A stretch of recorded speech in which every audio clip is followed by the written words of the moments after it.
Você já parou para pensar em como as novas regras de preço de transferência impactam diretamente a competitividade e a segurança jurídica das cooperativas no cenário internacional? Em um ambiente tributário cada vez mais complexo e dinâmico, dominar esses mecanismos não é apenas uma exigência legal, mas é um diferencial estratégico e crucial para blindar as operações e garantir a conformidade do setor produtivo. Eu sou Ronaldo César da Silva, coordenador da Comissão do Agronegócio e Cooperativismo Rural do Conselho Regional de Contabilidade do Paraná, CRC Paraná. Hoje o nosso tema é de extrema relevância. Nós vamos tratar sobre as regras de preços de transferência vigentes no Brasil e os seus impactos práticos e normativos nas operações realizadas por cooperativas. Também vamos analisar o tema sobre uma perspectiva estratégica e alinhada aos padrões internacionais, capacitando você, profissional contábil, a poder navegar com segurança por esse cenário tributário complexo através de conteúdo exclusivo disponível no portal do CRC Paraná. Antes de começarmos, eu quero informar que este vídeo tem 7 dias para ser hypado. Se você valoriza conteúdo técnico e de qualidade, clique em hypar e ajude a nossa classe contábil a ganhar relevância no YouTube. Para nos guiar hoje, recebemos a professora Márcia Correia Ramos. Márcia é mestre em Ciências Contábeis, diretora tributária e diretora de Transfer Pricing, atuando também como professora e palestrante em disciplinas voltadas à gestão tributária, contabilidade e preços de transferência. Professora Márcia, é um privilégio tê-la conosco. A palavra é sua.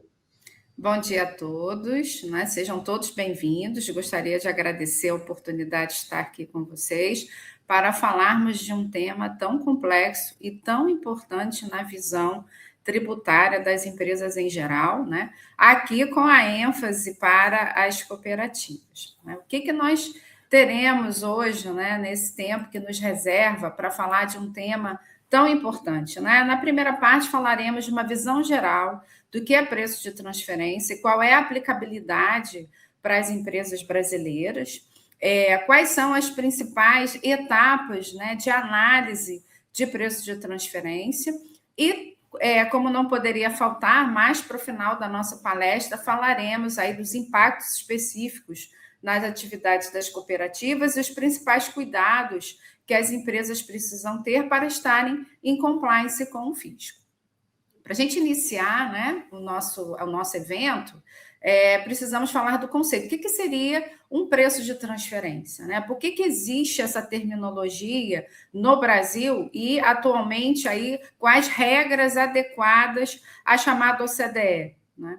É um termo utilizado para identificar controles, e aí a primeira questão importante da gente entender que o que a gente vai falar aqui se aplica às operações internacionais, ou seja, eu importo produtos, né, especificamente produtos, aí falando mais a nível de cooperativas, mas eu também posso ter a importação de serviços, importações de direitos, que a gente vai falar adiante, como também eu posso ter a exportação de commodities, produtos em geral, serviços ou direitos também, né? Então, hoje a legislação de preço de transferência, ela alcança qualquer operação comercial ou financeira, e aí entre partes relacionadas, que é a definição que a gente vai acompanhar daqui em diante, né? Então, eu tenho, primeiro, a figura de um grupo multinacional, esse é o primeiro modelo, é o principal modelo da regra de preço de transferência, mas eu posso também ter um segundo modelo,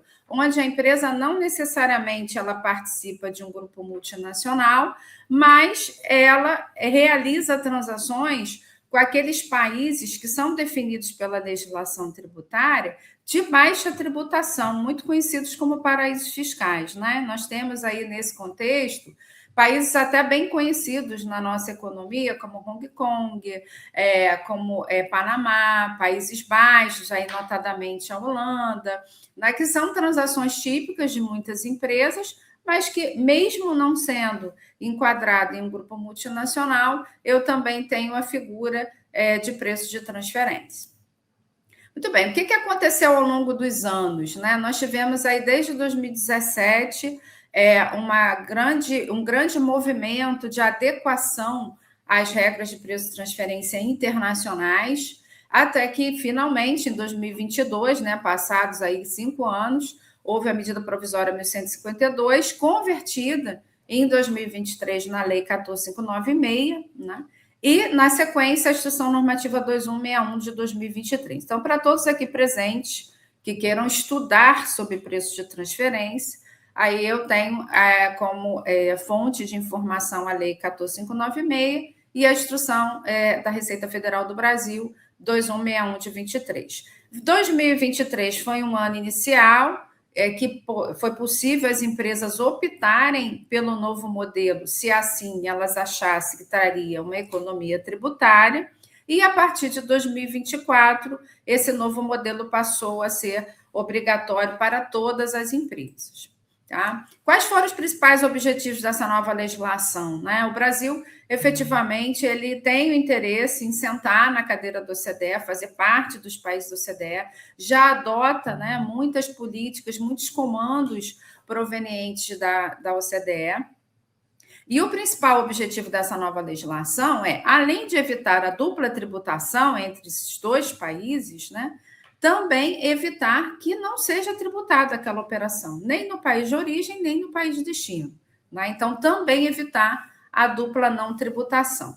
O segundo grande objetivo é a adoção do princípio arm's length. O que significa esse termo? Né? Se a gente for traduzir, é a distância de um braço. Mas o que significa dentro do contexto de preços de transferência? Eu não posso realizar uma transação com uma parte relacionada, seja uma empresa do grupo ou um paraíso fiscal, em condições diferentes do que eu realizaria com uma parte independente. Então, eu preciso ter condições de mercado para essas transações que eu realizo intragrupo ou com esse país de tributação favorecida. Né? E o terceiro grande objetivo é o foco no chamado FAR. O que seria um FAR? Funções, ativos e riscos. Então, eu preciso entender dentro dessa relação quem assume mais funções, quem contribui com mais ativos, quem assume mais riscos. Né? Trocando em miúdo ali, quem sua mais a camisa nesse acordo. Então, em tese, quem acumula mais funções, ativos e riscos deveria ser melhor remunerado, deveria ter um rendimento maior, uma renda mais relevante em comparado à outra parte relacionada. Então, o primeiro retrato que o fisco brasileiro ele vai fazer, assim, um olhar macro, é exatamente esse. Dentro de uma estrutura FA, quem efetivamente tem mais contribuições. Então, em tese, essa entidade, essa empresa, seja brasileira ou seja lá de fora, deveria ter a lucratividade maior. Então, esses são os 3 principais pilares aí da nova legislação. Muito bem, então aqui eu já antecipei, né, que o princípio arm's length, efetivamente, ele vai ser aquele em que os termos e condições da transação que eu mantenho com aquela empresa do exterior deveriam ser os mesmos que eu faria, né, se eu estivesse tratando com uma empresa independente. Né, eu preciso aplicar inicialmente, né, em cada transação que eu tenho. Então, se eu tenho uma importação de bens, eu vou ali fazer um delineamento, um estudo dessa transação. Se eu tenho uma transação com serviços, eu vou fazer o delineamento, o estudo dessa transação individualizada. Mas a legislação permite que eu faça uma análise combinada do momento que essas transações sejam intrinsecamente relacionadas. Por exemplo, eu importo um produto para fazer uma industrialização por encomenda, depois eu exporto novamente, devolvo novamente para essa parte relacionada. Então, isso é um exemplo de uma transação intrinsecamente ligada, né? Onde as margens elas se falam, né? A margem da minha importação, a margem da minha exportação, porque eu estou falando de uma industrialização por encomenda, né? O que o fisco brasileiro determina? Olha, você pode utilizar, sim, as diretrizes da OCDE, chamado de guidelines, né? Um compêndio de normas na OCDE disponível lá no site da OCDE.org, né? Do momento que elas não sejam contrárias à Lei 14.596 e à IN 2161. Né? Então, eu posso, sim, como a nossa legislação, efetivamente, ela não está 100% completa, porque ela foi publicada lá em 23, e aí logo depois entrou a força-tarefa da reforma tributária, né? Então, o que a gente observa? O foco continua sendo a reforma e a legislação de preço de transferência ficou lá em 2023, né? Então, muitos pontos não foram normatizados, essa é a nossa realidade. Então, tem situações que eu preciso recorrer a quem? Né? A regra que deu origem às nossas normas brasileiras, que são os guidelines do OCDE. Posso utilizá-los? Posso, do momento que eu não tenha nada no texto da lei da IN que seja contrário, tá bom? Bom, e um outro ponto importante da gente colocar aqui, porque agora há pouco eu coloquei, né, que o olhar macro do fisco seria quem contribui mais deveria ter uma lucratividade maior. Essa vai ser, né, o principal referência. Se a empresa ela vem brasileira, vem incorrendo em prejuízos recorrentes, ao passo, né, do momento que eu faço parte de um grupo, aí estou falando de um grupo multinacional, que o fisco efetivamente tem como fazer esse cruzamento de informações através da escrituração contábil fiscal, que é a ECF. Lá fora, a empresa ela é lucrativa, isso pode indicar que o princípio Arm's-Length não está sendo atendido, ou seja, a riqueza do grupo está concentrada lá fora, mesmo a empresa brasileira tendo mais funções, ativos e riscos, ou seja, mais contribuições nesse acordo. Então, esse é o principal objetivo do princípio Arm's-Length, né? Esse vai ser o olhar do fisco aí nos próximos anos, toda vez que a empresa brasileira, né, tiver alguma transação sujeita a preço de transferência. Muito bem, a pergunta que não quer calar, né, é como é que eu faço isso? Como é que eu calculo o preço de transferência na nova legislação? Né? Eu já fiz a identificação da transação que eu tenho, eu faço realmente parte de um grupo multinacional, né? Eu sou uma controlada de uma empresa estrangeira. E aí, o que eu preciso fazer para provar para a Receita Federal que aquela transação que eu realizo com o meu controlador ou com outra empresa do meu grupo está dentro das condições de mercado, né? Então, aqui eu tenho passo a passo, né? Com um olhar bem macro, né? Primeiro passo é justamente o que eu acabei de falar, identificar todas as transações controladas. E quando a gente fala todas, não necessariamente aí com o grupo, né? Eu posso ter, por exemplo, pagamento de uma fatura do LinkedIn Premium, feito pelo RH, e o LinkedIn está lá na Irlanda. Irlanda é um país com tributação favorecida. Onde é que eu consulto essa listagem? Nós temos uma listagem que o fisco mantém desde 2010, inclusive foi atualizada recentemente, que é a listagem da Instituição Normativa 1037 de 2010, mas é importante que eu saiba que o conceito de jurisdição favorecida é toda aquela jurisdição cujo imposto sobre a renda é tributado em até 17%. Essa é a alíquota, normalmente, né? Até 17% para o imposto de renda aplicada nessas jurisdições. Então, o que a gente sempre recomenda? Não se limite aos países da IN, né? Procure entender, se for uma jurisdição um pouco diferenciada, não está ali na listagem, qual é a tributação da renda dessa jurisdição, porque esse é o principal conceito que a gente precisa ter em mente. Então, eu preciso ali, além daquela atividade, né, daquela transação que a empresa ela pratica com recorrência, eu sempre importo os produtos, né, as commodities para eu comercializar, eu importo veículos para eu comercializar.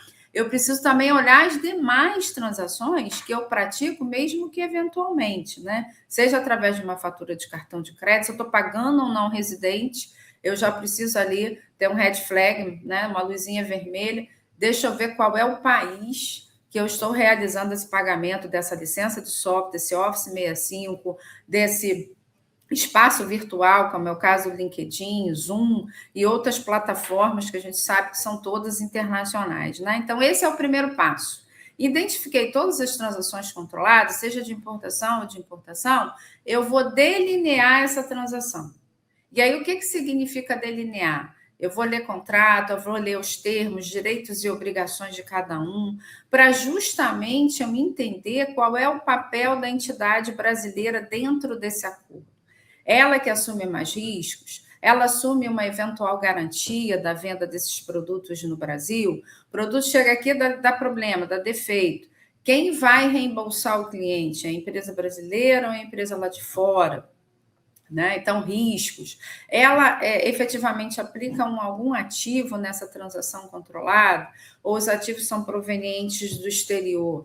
Quais são as funções assumidas pelo Brasil? Ela compra, ela distribui, né? Então, ela tem logística, ela tem marketing, né? Ela tem um setor de compras, mas quem produz? A empresa lá de fora, a empresa que lá de fora que efetivamente faz os testes de qualidade. Então, de acordo com essa marcação de X das funções de cada uma, quem levar mais X nessa tabela significa dizer que, em tese, deveria ter uma lucratividade maior do que a empresa lá de fora. Então, é através do delineamento que eu vou efetivamente chegar à conclusão se a empresa brasileira está tendo o lucro que ela merece. Tá? Então, esse vai ser o principal anseio da Receita Federal nos próximos anos, né? Entender se a empresa brasileira está sendo lucrativa de forma proporcional às funções, ativos e riscos que ela assume. Tá? Feita essa parte do delineamento, que é onde a gente perde mais tempo, né? Justamente para entender, ler todos os contratos, toda a documentação aí que lastreia essa transação, como invoices, contratos de câmbio, entender, né, a essência sobre a forma, porque esse é um ponto bem relevante, porque a legislação brasileira ela traz para preço de transferência o conceito de essência sobre a forma, ou conduta efetiva entre as partes, porque por vezes você lê a natureza do câmbio, não é exatamente o que foi realizado. O banco atribui uma natureza, mas não explica muito bem o que foi realizado. E às vezes eu trabalho com contratos padrão, né? Então eu preciso entender efetivamente qual é a natureza daquela transação. Aí eu vou para o terceiro passo. Qual é o terceiro passo, né? Não menos complexo, é o passo onde efetivamente eu vou ter que pesquisar o que a gente chama de comparáveis, ou seja, a minha análise de comparabilidade. Por que isso é importante? Porque para eu justificar para o fisco que essa transação foi feita em condições de mercado, eu preciso ter um comparável. Ou dentro da minha própria transação, né? Vamos imaginar, eu importo o veículo para revender, mas eu compro veículos nacionais também. Então, fazendo as devidas, né, análise de diferenças nessa comparabilidade, eu posso utilizar comparáveis internos, aqueles comparáveis que são decorrentes da minha própria transação. Ou então, quando eu não tenho transação no mercado interno, eu sou refém totalmente da parte relacionada, eu só vendo produtos que eu importo dela, aí eu preciso buscar comparáveis de mercado. E aí, para essa finalidade, se a empresa não é de capital aberto, eu não tenho como obter, né, dados financeiros no mercado, né, assim, disponíveis ao público. Né? E aí que efetivamente a gente passou a ter uma nova figura dentro do preço de transferência, trazendo essa complexidade. Como é que eu faço? Eu tenho sistemas, né, que a gente chama de sistemas de benchmark, é o sistema de comparabilidade, onde, através de uma parametrização das características dessa transação controlada, eu importo o veículo. Então, eu sou uma distribuidora de veículos. Eu vou lá, vou colocar que eu sou uma distribuidora de veículos, vou ter que dizer qual é o tipo de veículo, né? Qual é o valor da minha receita líquida, qual é o valor dos meus custos nessa transação, para dar uma ideia de dimensão e enquadramento de porte de empresas. E, dando um enter, eu vou ter ali vários comparáveis que esse sistema vai trazer. Então, aí eu vou ter que triar, entender qual é a similaridade desse comparável com a empresa que eu tenho, para ver se realmente as transações são similares, e aí trazendo uma ideia de comparabilidade para a minha transação. Lembrando o seguinte, a nova legislação de preço de transferência, ela é toda pautada em comparabilidade. Então, quando eu vou para o passo seguinte, que é a escolha do método, eu tenho um método que compara preço, que aí normalmente as empresas utilizam quando elas têm a mesma transação realizada no Brasil, né? Realizada no Brasil. Eu tenho um método que compara margem bruta. Eu tenho um método que compara margem de lucro bruto e eu tenho um método que compara margem líquida. Então, o preço de transferência na nova legislação passou a ter uma visão muito mais financeira, muito mais econômica do que a legislação anterior, que eu colocava no Excel e era meramente um cálculo matemático, né? Então, a nova legislação nos retornou, né, a disciplina de contabilidade avançada, né, a disciplina que a gente via ali indicadores financeiros. Então, a gente vai precisar calcular um indicador financeiro do método escolhido para a transação que eu estou realizando, e aí é importante que eu tenha também a visão de contabilidade de custos, por quê? Porque eu vou precisar ter ali receita líquida e custos daquela transação controlada, né? Geralmente, quando a gente olha o balancete, a gente tem lá a receita líquida total e custo total, né? Então, se eu importo um produto para vender no Brasil, mais da parte relacionada, mas eu também compro no Brasil para revender, então eu vou ter que ter o controle da receita líquida daquele veículo que eu importo da parte relacionada e os custos correspondentes. Então, preço de transferência nos chamam aí para duas disciplinas da contabilidade, que é justamente indicadores financeiros e contabilidade de custos. Muito bem, mas como é que eu escolho o método, né? Como é que eu faço a eleição, a elegibilidade do melhor método da minha transação? Não posso ter como premissa o método que traz o menor ajuste, que isso era da legislação antiga. A legislação nova determina que seja o método mais apropriado para a transação que você esteja realizando. E a gente vai falar um pouco melhor aí nos próximos slides, né? Mas a primeira fonte de informação que eu preciso ter, se eu estou falando de um grupo multinacional, é a política adotada pelo grupo multinacional. Então, eu vou precisar obter o estudo de preço de transferência lá de fora para entender qual é a política adotada pelo grupo e qual é o método adotado pelo grupo. Do momento que ele seja, né, comprovado no Brasil, eu tenho como comprovar a efetividade desse método, pode ser uma opção que eu venha adotar. E na sequência, né, depois que eu faço estudo de comparabilidade, escolho o método, eu vou escolher os dados financeiros que eu vou calcular o meu método, a minha margem bruta, a minha margem de lucro bruto, a minha margem de lucro líquido, dependendo do método que se adote, como a gente vai ver aí no próximo slide. O que me leva a escolher os dados financeiros do Brasil ou os dados financeiros da parte relacionada, né? Aquela que for menos complexa, aquela que tiver maior confiabilidade para obter esse dado, né? O que seria menos complexa? Não é a detentora de marca, de ativos intangíveis. O que é ter confiabilidade? Que eu consigo os dados, porque às vezes para a gente conseguir o dado lá de fora é algo bem complicado e a gente acaba realmente trabalhando com a empresa aqui no Brasil, né? Bom, transação controlada. Já me antecipei, né? Falei que é qualquer transação comercial financeira. O que é importante ter em mente aqui? Às vezes a empresa importa software e usa no Brasil, mas não tem contrato.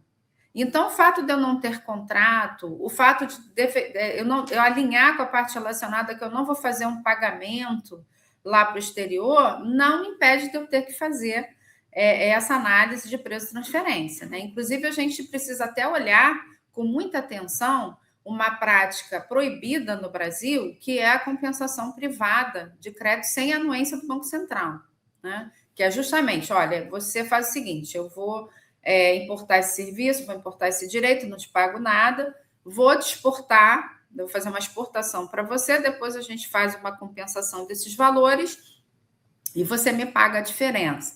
E isso precisa ter anuência do Banco Central em relação a ambas as transações, tá? Então, esse é um ponto importante quando a gente fala de relação comercial, ou seja, eu não tenho impacto na contabilidade, a contabilidade ela não vai trazer essa informação para mim, mas eu descubro isso através de uma conduta efetiva, tá? Partes relacionadas no Brasil, basta ter influência, tá? O que seria influência? A empresa lá de fora, ela determina a minha política de preços no Brasil. Então, assim, quando a gente fala de transações fora grupo, eu preciso entender se essa empresa lá de fora, ela tem influência sobre os negócios que são praticados no Brasil, ou então, né, é um país, uma dependência com tributação favorecida. Isso também traz aí a obrigatoriedade de cálculo de preço de transferência. Bom, delineamento, estrutura, são informações importantes para eu delinear, né? O organograma, ou seja, a estrutura, onde é que eu me situo dentro desse organograma e com quem eu me relaciono, né? A análise da política de preço de transferência do grupo e também a documentação da empresa que se relaciona diretamente comigo, o estudo de preço de transferência que ela realiza, a análise da transação controlada individualmente ou de forma combinada na forma como nós falamos, funções, ativos e riscos relevantes assumidos pelas partes relacionadas, porque isso já vai dizer muito em relação à lucratividade que deveria ser atribuída a cada uma dessas partes relacionadas, tá bom? Análise de comparabilidade, aí eu tenho essas divisões, né? Comparáveis internos, quando as transações são realizadas entre partes não relacionadas, em que uma das partes também é parte da transação controlada. Ou seja, eu importo lá de fora, mas eu importo de uma empresa lá de fora que não é do grupo, né? Ou não é paraíso fiscal. Ou então, a empresa lá de fora, ela vende para mim, mas ela vende para terceiros que também não são do grupo, né? Então, são comparáveis aí dentro do próprio grupo multinacional ou dentro das transações da empresa brasileira. Já os comparáveis externos, nenhuma das duas partes relacionadas fazem parte, né, dessa transação que eu vou utilizar como comparável. É mercado, são terceiros. Comparáveis domésticos, quando eu obtenho esses comparáveis na mesma região geográfica onde a parte testada opera. Então, se eu resolvo calcular a margem de lucro bruto com os dados das demonstrações financeiras da empresa brasileira, o ideal é que eu tenha comparáveis no Brasil. Se eu resolvo usar como parte testada a controladora, que está lá na China, por exemplo, né, exemplo hipotético, então o ideal é que eu busque comparáveis no mercado chinês. Por quê? Porque eu posso ter aí oscilações econômicas, né, em função de cada um dos países que esteja envolvido naquela transação. Se eu obtenho comparáveis de outros países, a legislação determina que eu faça uma análise financeira do risco país, né, para ajustar esse estudo de preço de transferência, né? Comparáveis não domésticos é esse exemplo que eu usei, né? Eu escolhi os dados financeiros do Brasil para calcular a margem de lucro bruto, mas eu só achei comparáveis na China. Eu não achei comparáveis dessa transação no Brasil. Então, efetivamente, eu vou precisar fazer uma análise de risco país aí entre China e Brasil para poder ter condições, né, de equivalência econômica, ok? Bom, escolha do método, né? Então, a legislação nova, essa é uma mudança importante da legislação antiga, porque a antiga poderia escolher qualquer um, né? Calcular, inclusive, por mais de um, e o meu estudo final ficar com aquele que trouxesse a menor adição às bases de tributação, né? Porque a gente vai ver como é que a gente faz os ajustes, aí eu vou definir aqui como é que eu faço, realizo esses ajustes. Na nova legislação, não. Na nova legislação, o método deve ser aquele, né? Primeiro, que traz mais confiabilidade na obtenção dos dados financeiros. E segundo, né, que efetivamente seja o mais apropriado para a minha transação. Então, eu tenho ali o primeiro, que é o PIC, ele compara preço. Então, é um método de comparabilidade de preço. O segundo, que é o PRL, até o nome ele foi trazido da antiga legislação, ele compara margem bruta. Só que, na antiga legislação, eu tinha já uma margem fixa. A legislação já me dava o cálculo, já me dava a matemática. A nova legislação, ela não me dá isso. Ela determina que você obtenha a margem bruta da transação que você está delineando e a margem bruta da transação comparável que você está utilizando. Então, não tenho mais margem de lucro fixa, é a margem real das transações, margens reais, né? Melhor dizendo, das transações. O MCL, que eu trabalho com margem de lucro bruto, o MLT, que eu trabalho com margem líquida da transação, o MDL, que eu comparo como os lucros são divididos daquele grupo multinacional, que é um método de difícil execução. Normalmente ele é utilizado quando eu tenho transações muito interligadas, como foi o exemplo da industrialização por encomenda que eu falei no começo, né? Mas os mais utilizáveis, né, no âmbito do CDE, sem sombra de dúvida, é o MLT, a margem líquida da transação, porque ele engloba, né, indústria, comércio e serviços, né? Quando a gente vai por ordem, vai lá no comparável do preço, é muito mais fácil a gente comparar preço de produto. Por quê? Porque o serviço, eu posso ter várias variáveis, né, que vão impactar o meu estudo de comparabilidade, principalmente se eu estou falando de um serviço que envolve profissão regulamentada. Se eu tenho um contrato que é sócio, é gerente, vai ter um preço. Eu tenho um contrato que é um analista, é outro preço. Então, é muito difícil comparar preço de serviço de direito. A legislação não veda, mas em termos práticos é mais usável quando eu tenho produtos, né?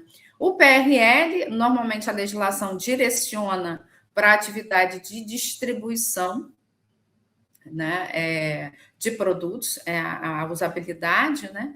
O MCL, ele é bem utilizado para serviços, né? Também é utilizado para produtos, e já a margem líquida da transação, ele é utilizado para indústria, comércio e serviço. Então, no âmbito da CDE, por ser um método mais abrangente, ele é, sem sombra de dúvidas, o mais utilizável lá fora, que a gente observa aí nos estudos que a gente obtém. O MDL menor escala, para transações que sejam intrinsecamente ligadas, né? E quando eu não consigo enquadrar nesses métodos, efetivamente aí eu vou para os outros métodos, onde eu me baseio em modelos de avaliação de empresas, né? O chamado valuation, onde eu trabalho ali com projeções de fluxo de caixa, a probabilidade da lucratividade aí com base nessa projeção de fluxo de caixa, que é uma modelagem muito utilizada aí nos laudos, não é, de incorporação e aquisição de empresas. Então, é quando efetivamente eu não tenho outra alternativa, né? Eu não consigo fazer um estudo de comparabilidade pelos outros métodos. Quando a gente compara nomes, né? Isso é importante, quando a gente olha o estudo lá fora, efetivamente a gente se depara com siglas em inglês, né? Se eu estou falando de um comparável de preço, que é o PIC, que é o CUP lá fora, se eu estou falando de um comparável de uma margem de lucro bruto, que é o MCL, eu tenho Cost Plus, ou CPM lá fora. Se eu estou falando de um preço de revenda menos o lucro, que é o PRL aqui, eu tenho Resale Price mínimos, que é um RPM lá fora. Quando eu falo de um método de divisão de lucro, que é um MDL, eu tenho Profit Split, né? E outros métodos, ok? Bom, falando de estrutura de método versus resultado, né? O que é importante já falar logo de início? Eu preciso ter os dados financeiros dessa transação controlada segregados, né? Então, não vou trabalhar com a minha DRE total, a não ser que toda a minha transação seja distribuição. Tudo que eu importo, eu revendo. Eu não revendo mais nada, eu só revendo o que eu importo. Sou uma distribuidora de produtos importados. Então, ok, eu vou trabalhar com os dados globais, dados totais. Agora, se dentro dessa transação que eu realizo, eu importo e revendo importados, mas revendo nacionais também. Então, eu preciso ter uma DRE somente daquela transação controlada. E aí, se eu falo do comparável de preço, eu vou partir do meu custo até, né, o meu preço de venda, e aí eu vou ter que entender, né, se há alguns ajustes a serem feitos. Por exemplo, se eu importo o produto, eu tenho frete internacional. Se eu faço uma comparabilidade com o preço com o produto que eu compro no mercado interno, eu não tenho frete internacional. Né? Os tributos que eu pago quando eu importo, eu tenho II, né, que incorpora o preço. Quando eu compro no Brasil, eu não tenho II. Então, eu tenho que ser mais cirúrgica em comparar laranja com laranja, né? Quais são os potenciais desvios ali, os ajustes que precisam ser feitos para fins de comparabilidade, né? Quando eu falo do PRL ou do MCL, eu estou falando de lucro bruto. né? Quando eu falo de MLT ou MDL, eu estou falando de lucro operacional. E aí vem aquela questão: será que o IFRS 18 vai impactar preço de transferência? Para MLT e MDL, possivelmente sim, dependendo aí dos grupos, da redistribuição dos grupos da DRE dessa empresa, né? Então, essa é uma expectativa que pode acontecer, né? Um impacto do IFRS nos preços de transferência por conta da nova distribuição dos grupos da DRE. Do momento que eu tenho aí, dependendo dos eventos que a pessoa jurídica tem, pode sim, né, ter uma análise um pouquinho diferenciada aí para preço de transferência. Bom, e aqui a gente já começa a falar, né, de temas pertinentes a cooperativas, né? Porque falando de commodities, né, um ponto bem crítico, eu sei que existem cooperativas de vários segmentos, né, de veículos, eu sei que um grande carro-chefe são as commodities. E aí, qual é a principal diferença da legislação antiga para a legislação nova, né? Antes, né, eu tinha na legislação as NCMs relacionadas em um anexo, que seriam classificadas como commodities. Na legislação nova, eu não tenho essa relação. Eu tenho a definição, né? Produtos físicos, independentemente de seu estágio de produção, e os produtos derivados, para os quais os preços de cotação sejam utilizados como referência por partes não relacionadas para se estabelecer o preço em transações comparáveis.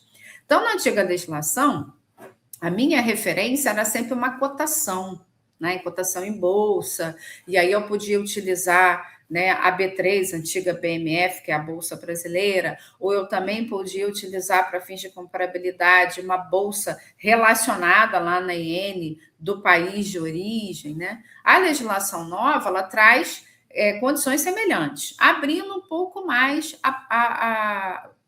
o número de possibilidades, né? Então, eu tenho ali, para fins de comparabilidade, eu posso utilizar a cotação em bolsa de mercadoria e futuro, não tem referências de bolsa na legislação, porque, mais uma vez, a nossa legislação não está 100% completa, né? Agências de pesquisa, então a legislação antiga referenciava a Bloomberg, por exemplo, como uma agência de pesquisa nacional, agências governamentais, do momento que eu tenho, né, uma commodity cuja precificação seja estabelecida através de um órgão regulador, né? Então, se for o caso, como produtos farmacêuticos, aqui no Rio de Janeiro, petróleo, né? Então, se for uma commodity cujo preço também é estabelecido por órgão regulador, pode ser utilizado como fonte de comparabilidade. E, por último, outras fontes de informação de preços reconhecidos e confiáveis, quando cotações e índice forem utilizados como referência a partes não relacionadas para estabelecer preços, né, em transações comparáveis. Então, a nova legislação passou a permitir também para commodities o estudo de comparabilidade através de um benchmark, né, através de um sistema, buscar dados de mercado. Então, também trouxe essa possibilidade, né, não que seja a possibilidade principal, né, mas pode ser uma possibilidade, porque a gente se deparava na antiga legislação com algumas commodities que não estavam na lista. Por exemplo, o milho não estava na lista anterior, né? Algumas NCMs, alguns produtos que também a gente não enquadrava em cotação de bolsa. Então, trouxe mais essa possibilidade, na impossibilidade de eu ter aí a referência em bolsas, agências de pesquisa e agências governamentais, né? Falando de método, aqui a legislação ela direciona para como método mais apropriado o PIC, que é o comparável de preço. Ou seja, eu vou comparar o preço que eu estou praticando com aquele produto, sendo uma commodity, o preço da cotação. E aí, cotação de quando, né? Esse dado aí ainda continua sendo uma grande discussão no mercado, né? O que eu vou utilizar como parâmetro para fixação de data? Né? A legislação, o que ela traz a respeito? Data ou período de dados acordado entre as partes, ou seja, a data em que eu acordo aquela precificação. Essa seria uma primeira referência, né? Mas se eu não tiver efetivamente, né, como fixar uma data, um período de datas, algumas commodities têm esse problema, né? Porque às vezes a embarcação leva até o porto, fica lá atracado, mas o embarque da mercadoria posterior acontece depois. Então, eu tenho uma primeira cotação, né, de preço acordada previamente, mas eu tenho lá o fechamento daquela operação quando a mercadoria é embarcada posterior. Então, a gente trabalha com essas inconsistências ainda, por uma falta de previsão legal específica. Quando eu não tenho como fixar uma data, né, o risco determina que seja a data do embarque ou a data do INPE, né, Declaração Única de Importação. Muito bem. Qual é a outra particularidade que a commodity traz? Eu tenho uma obrigação acessória específica para commodities. Que obrigação acessória seria essa? Eu tenho que reportar ao fisco através do ECAC, né? O Registro de Transações com Commodities, que é o RTC, né? A gente tem manual na internet, se vocês jogarem lá no Google, RTC, vai ver o manual da Receita Federal do Brasil.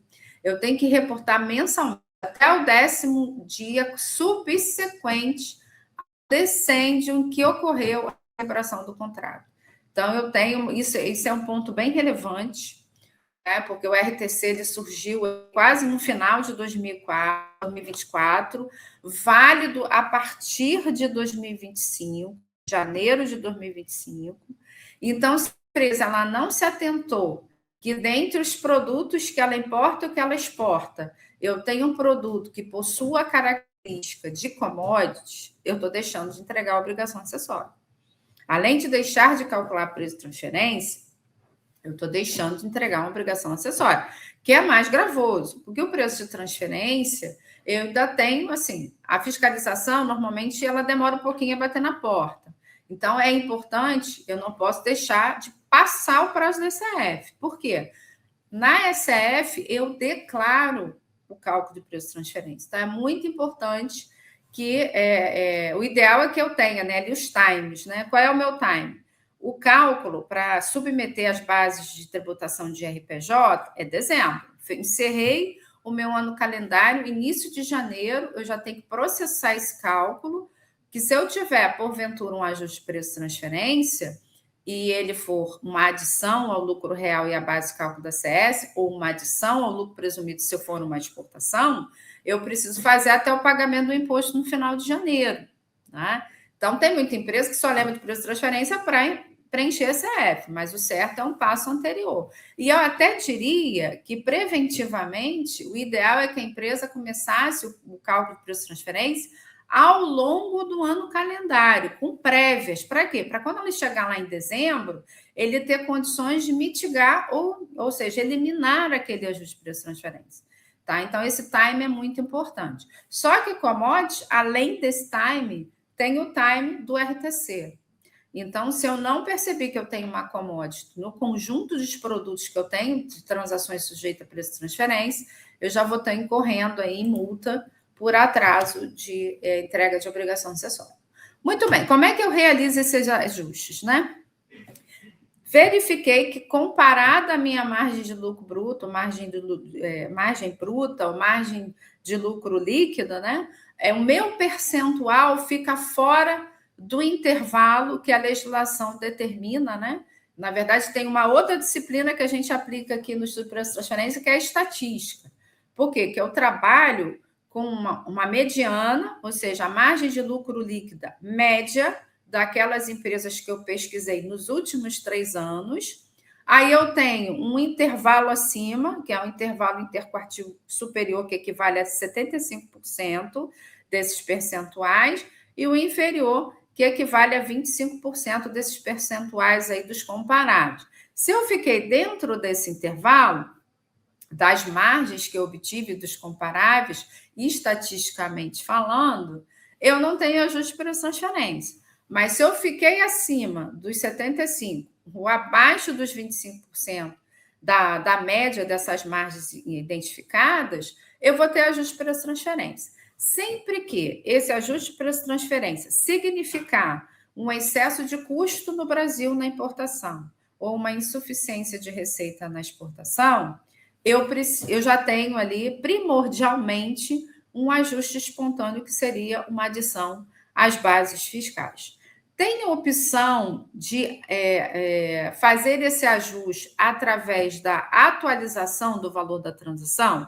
Ou seja, se eu estou exportando por um valor inferior a que eu devo, eu posso complementar essa receita de exportação para não ter o ajuste? Posso, através de um ajuste espontâneo, desde que a empresa lá de fora concorde com o que eu estou fazendo. Tá? Então, esse é um ponto importante para o ajuste compensatório. De igual forma, se eu importo e tenho excesso de custo, estou pagando muito lá para fora, então estou usando uma dedutibilidade maior do que eu poderia, eu posso diminuir o valor dessa importação para não ter ajuste de preço de transferência, em vez de adicionar as bases fiscais? Posso, mas eu tenho que ter anuência com a empresa lá de fora. Ah, mas se fosse o contrário, né? Se eu tivesse uma insuficiência de custo e um excesso de receita, que eu estaria pagando mais imposto no Brasil. O Brasil vai exigir alguma coisa? Não, ele vai agradecer que você está pagando mais imposto.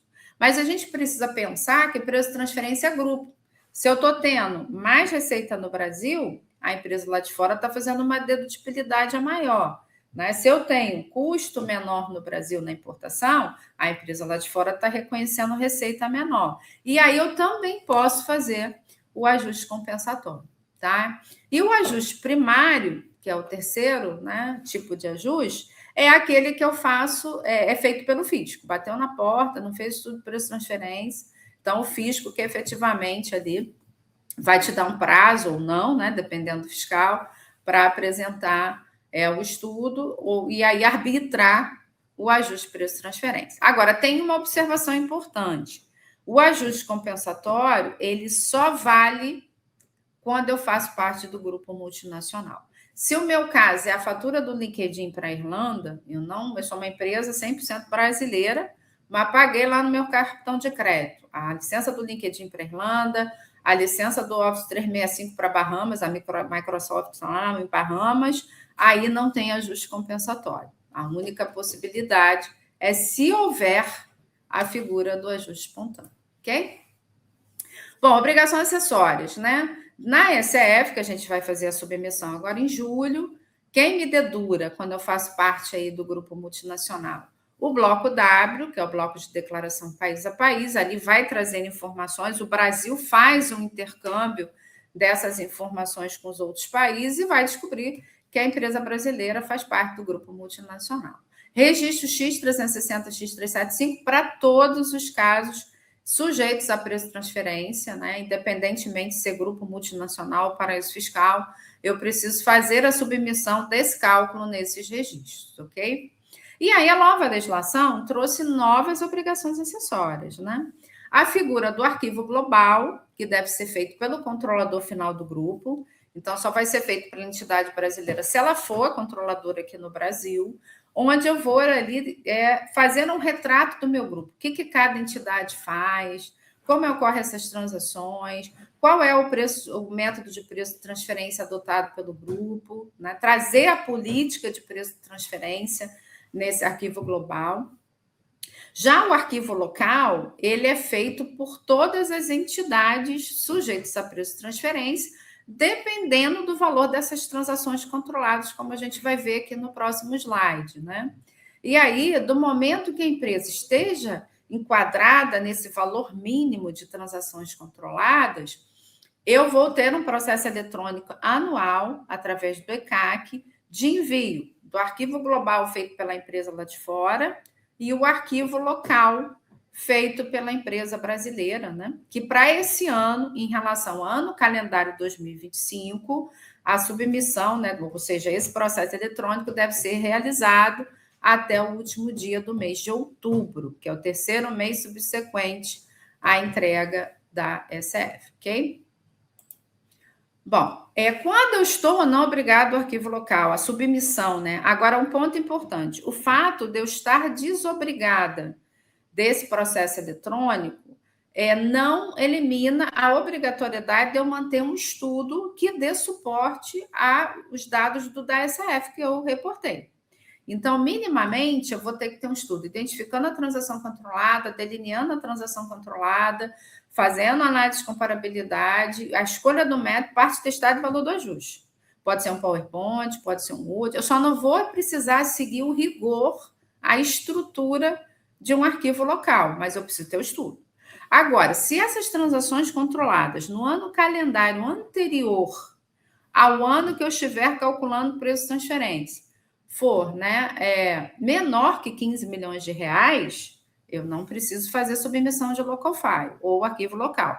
Basta eu ter o estudo para suportar o que eu reportei na SF. Agora, se eu alcancei os 15 milhões, aí eu tenho um arquivo local simplificado, que a IN, a Instituição Normativa 2161, traz lá no artigo 61 que precisa conter, né?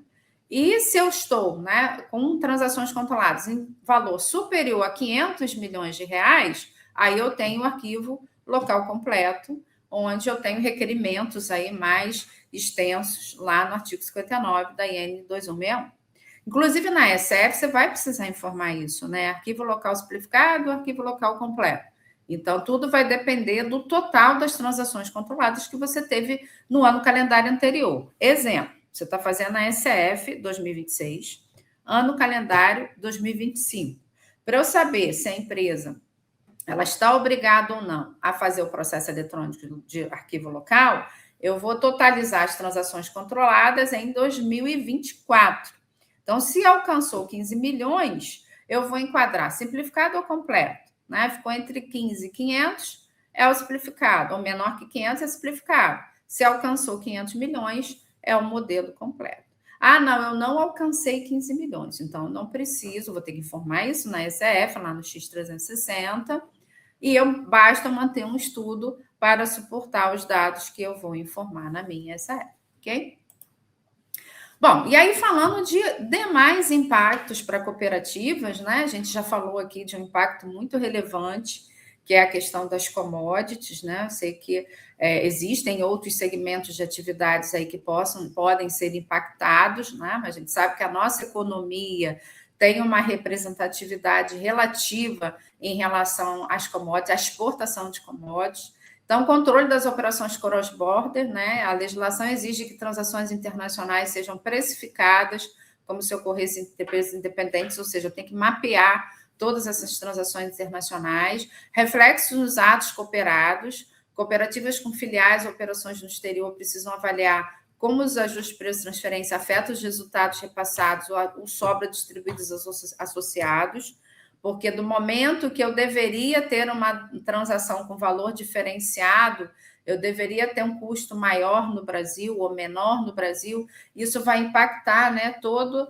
a minha visão de precificação, né? Aumento da carga tributária, avaliações incorretas ou fora do padrão de mercado podem gerar autuações e recolhimento de impostos adicionais, reduzindo as sobras líquidas que seriam distribuídas aos cooperados.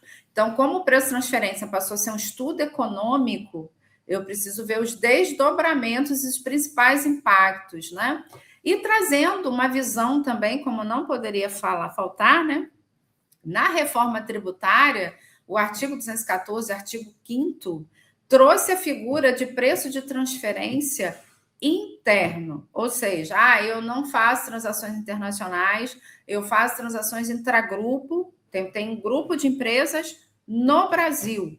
Obrigatoriamente, essas transações precisam ser realizadas a preço de mercado, né? Então, é importante que eu tenha essa visão também para a IBS e CBS, são os impactos, né? Eu acabo tendo outros desdobramentos aí em função de transações intragrupo. Então, aqui é importante enfatizar que, embora o foco seja a transação internacional, a gente pode ter a figura de preço de transferência pela legislação da reforma tributária nos grupos nacionais. Ok, pessoal? Muito bem. Então, esses seriam os insights, né, os principais pontos para dar uma visão geral de preço de transferência para vocês, para que vocês possam aí fazer os devidos enquadramentos nas transações que vocês realizam. Muito bem, professora Márcia, que aula, hein? Show de bola, tema muito importante. Então, em nome de todos os participantes aqui, eu quero, né, transmitir os nossos sinceros agradecimentos por você ter compartilhado conosco todo esse seu conhecimento aí. Muito obrigado, tá? Eu que agradeço. Nós temos alguns minutinhos ainda, professora. É possível nós trazermos algumas perguntinhas aí, umas Claro, com duas ou três certeza, aí, com pensando no certeza, profissional que atua no dia a dia com esse tema? com certeza. Então tá, vamos pegar aqui a primeira. A primeira diz o seguinte, ó, a legislação de preços de transferência se aplica mesmo que as transações não ocorram entre empresas de um mesmo grupo econômico? Sim. E esse é uma parte bem que eu vejo assim bem crítica do compliance internacional sob a ótica da Receita Federal do Brasil, porque essas empresas, mesmo em montantes menores, não sejam tão relevantes, elas acontecem com muita recorrência no ambiente empresarial. Por exemplo, pode ser que a Márcia estivesse fazendo treinamento e morasse em Hong Kong, né? E morasse no Panamá, e morasse em uma jurisdição, né, cuja tributação de imposto de renda seja de até 17%. E uma única transação me faz obrigada ao estudo de preço de transferência. Perfeito, perfeito. Bom, próxima aqui. Existe alguma particularidade para operações com commodities, né? Que o pessoal pegou o agro em cheio. Então, interessante. Sim, com certeza, né? Quando eu falo de agro, né, saindo um pouco de cooperativa, é commodity na veia, né? Commodity na essência. Então, nós vimos que nós temos uma obrigação acessória específica e que está realmente acontecendo desde janeiro de 2025. Então, como eu trabalho com isso no meu dia a dia, o que eu enxerguei? Muitas empresas se atentando ao fato do RTC lá em outubro, vários meses de entrega, vários decênios de entrega dessa obrigação já terem ocorrido, né? E ter que cumprir a obrigação com atraso. Então, é muito importante aí, quem trabalha com commodity, fez o estudo, não se atentou à entrega do RTC, coloca isso em dia o mais rápido que puder. De preferência durante o ano, né? Exatamente. O ideal é já ir trabalhando, não só preço de transferência. Tudo bem que a gente só reporta oficialmente em dezembro, mas o ideal é eu trabalhando com prévias ali para eu fazer a avaliação financeira, né? Econômica mesmo, porque isso vai ter outros impactos na minha operação, conforme foi dito aqui, né? Legal. Muito bem. Respeitando ainda a sazonalidade aí do agro. Legal. Sim. E vamos colocar mais uma aqui então, professora. Seguinte, como as empresas podem mitigar um possível ajuste de preço de transferência? Aí a gente volta para a resposta anterior, né? Porque do momento que como foi falado muito bem aí por você, a questão da sazonalidade do agro, né? Tentar fazer esse estudo de forma periódica para que em dezembro eu tente mitigar ao máximo esse ajuste de preço de transferência. Porque é muito ruim eu chegar para a empresa lá de fora e falar, olha, eu deveria ter uma lucratividade maior. Então, o ideal é que isso seja discutido ao longo do ano. Porque às vezes para eu chegar até a decisão final, eu estou lá na SF, né? Porque eu tenho que fazer reuniões com a controladora lá fora, né? Alinhar esse estudo, né? Então, isso é bem difícil. Então, o ideal é que eu me preocupe, já esteja me preocupando com 2026. As empresas estão com foco 25, mas o ideal para preço de transferência, falando de junho, eu já tenha pelo menos uma prévia feita desse cálculo. Maravilha. Show de bola. Estamos encaminhando aqui para o nosso encerramento, professora. Gostaria de abrir um espaço para ti aqui, para alguma mensagem, alguma reflexão que você gostaria de deixar para o nosso profissional da contabilidade, em particular para aqueles que precisam liderar essa transformação tributária nas cooperativas. O que você diria para eles? Sim, eu diria que a fiscalização ao longo dos anos está cada vez mais focada no compliance internacional. Preço de transferência é um ponto nos planos de fiscalização e principalmente commodities, né? O plano de fiscalização da Receita, ele é disponibilizado todos os anos. Então, se a gente também jogar lá na internet, a gente já encontra os resultados de 2025 e o planejamento de 2026. Então, commodities sempre esteve no alerta do fisco, né, no radar do fisco, melhor dizendo. Então, quanto mais as empresas se anteverem, né, não só, né, a gente está falando de preço de transferência aqui, mas a gente tem reforma tributária, então o ano de 2026 é um ano de transformação tributária total. Então, quanto mais as empresas se anteverem, ela mitiga riscos, né, de fiscalização, questionamentos, né? Então, esse é o meu recado aí para todo mundo. Maravilha, gente. Então, ok. Essas foram as valiosas lições para hoje. Chegamos ao fim, né, de mais uma escola técnica do CRC Paraná. Agradecer a professora Márcia. E ficamos certos de que o conhecimento prático é a chave para o sucesso, né, nesse novo cenário fiscal, né? Vou pedir para todos que deixem o seu like, inscrevam-se e compartilhem, né, com quem precisa entender que a contabilidade também se transforma. Conselho Regional de Contabilidade do Paraná. Siga este conselho.